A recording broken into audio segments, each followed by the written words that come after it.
আসন্ন দুর্গাপূজা উপলক্ষে নিয়ামতপুরের সম্প্রীতি সমাবেশ অনুষ্ঠিত।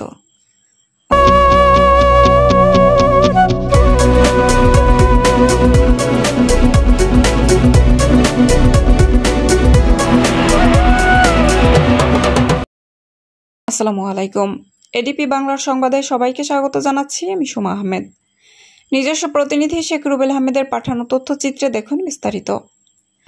আসন্ন শারদীয় দুর্গা উৎসব উদযাপন উপলক্ষে নওগাঁ জেলার নিয়ামতপুর উপজেলায় সম্প্রীতি সমাবেশ ও মতবিনিময় সভা অনুষ্ঠিত হয়েছে।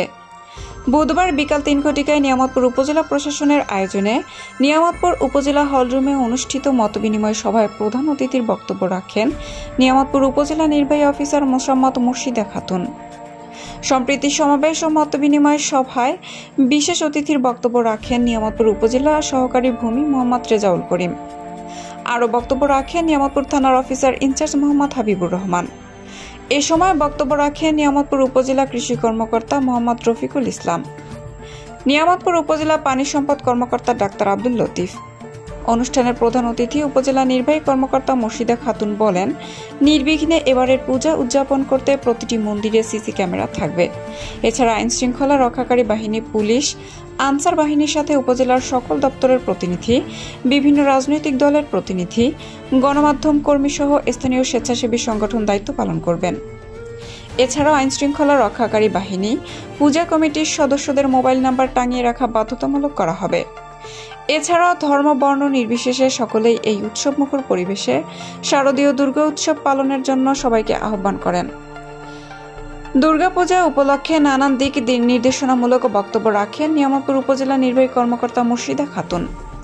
এ সময় আরও উপস্থিত ছিলেন উপজেলা সমাজসেবা অফিসার সাদিকুর রহমান, উপজেলা answer VDP officer Rezwana, Islamic ফাউন্ডেশনের ফিল্ডিং সুপারভাইজার মারিয়া ইবনে আজিজ, মডেল কেয়ারটেকার ইব্রাহিম খলিল, নিয়ামতপুর উপজেলা প্রেস ক্লাবের সভাপতি মোহাম্মদ তোফাজ্জল হোসেন, উপজেলা পূজা উদযাপন কমিটির আহ্বায়ক ভীমচন্দ্র বর্মন, সদস্য সচিব যোগেশ চন্দ্র বর্মন, যুগ্ম আহ্বায়ক ডালিম চন্দ্র বর্মন, নিয়ামতপুর সরকারি বহুমুখী উচ্চ বিদ্যালয়ের প্রধান শিক্ষক জাহাঙ্গীর কবির, নিয়ামতপুর ইসলামিয়া ফাজিল মাদ্রাসার অধ্যক্ষ তবিবর রহমান সহ উপজেলার বিভিন্ন মসজিদের ইমাম, প্রতিটি ইউনিয়নের প্যানেল চেয়ারম্যান ও স্থানীয় গণ্যমান্য ব্যক্তিবর্গ এবং নিয়ামতপুর উপজেলা হিন্দু সম্প্রদায়ের নেতৃবৃন্দ এবং আলেম ও ওলামার নেতৃবৃন্দ এবং রাজনীতির সাংস্কৃতিক নেতৃবৃন্দ। প্রতিমা বিসর্জনের সুবিধার্থে নদীঘাট নির্মাণ মেরামতের ব্যবস্থা করতে হবে। আমাদের তো এই অপশনটা নেই, পুকুরেই আপনার বিসর্জন থাকেন। আর একটা গুরুত্বপূর্ণ বিষয় হলো পূজা উপলক্ষে মেলা কিংবা অন্য কোনো অনুষ্ঠানের আয়োজনকে নিরুৎসাহিত করতে হবে। পূজা মণ্ডপের আশেপাশে যেন মাদক, জুয়া, হাউজির আসর বসতে না পারে সে বিষয়ে আইন শৃঙ্খলা বাহিনীকে সজাগ দৃষ্টি রাখতে হবে। এমন করে তথ্য পাওয়া মাত্রই আইনানুগ ব্যবস্থা গ্রহণ করা হবে। যে উপজেলাতে পূজা মণ্ডপ ও পূজা মণ্ডপের আশেপাশে পরিষ্কার পরিচ্ছন্নতা নিশ্চিত করতে হবে। স্বরাষ্ট্র মন্ত্রণালয়ের জারিকৃত নির্দেশনা মেনে শারদীয় দুর্গা পূজা 2025 উদযাপন করতে হবে। পুলিশ প্রত্যেকটা ইউনিট, প্রত্যেকটা মন্দিরেই আমরা পুলিশ পৌঁছেছে। কোনো জায়গায় এখন পর্যন্ত কোনো বড় ধরনের সমস্যা নাই। আমি উদযাপন কমিটির সভাপতি অনুরোধ করবো যে আমি আপনাদের প্রত্যেকটা পূজা উদযাপন বা প্রত্যেকটা মন্দিরে আপনারা একটু খেয়াল রাখবেন যে আপনাদের ভেতরেই কোনো গ্রুপিং আছে কিনা। যেমন আমি 2 জায়গাতে খবর পাইছি, আমি সদরের এক জায়গাতে খবর পাইছিলাম, আমরা দেবো না।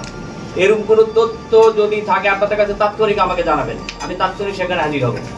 গতবার পূজাতে কোনো জায়গায় মেলার অনুমতি ছিল না। আপনারা জানেন সবচেয়ে বড় মেলা হলো শিবপুরে, সেখানেও কিন্তু কোনো মেলা বসে নাই। সুতরাং এবারও আমরা এরকম কোনো অনুমতি দেবো না। আর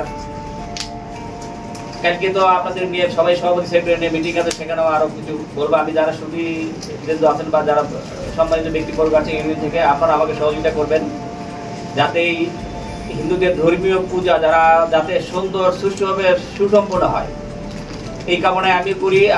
সম্প্রীতিটা হলো যে আমাদের চেহারা যেরকমই হোক বা আমাদের যে ধর্মের হোক, আমরা সবাই একসাথে থাকবো, একসাথে মিলেমিশে থাকবো। এটা এই সামাজিক সম্প্রীতির মূল যে বিষয় সেটা হচ্ছে যে আমরা সবাই মিলে একসাথে থাকবো।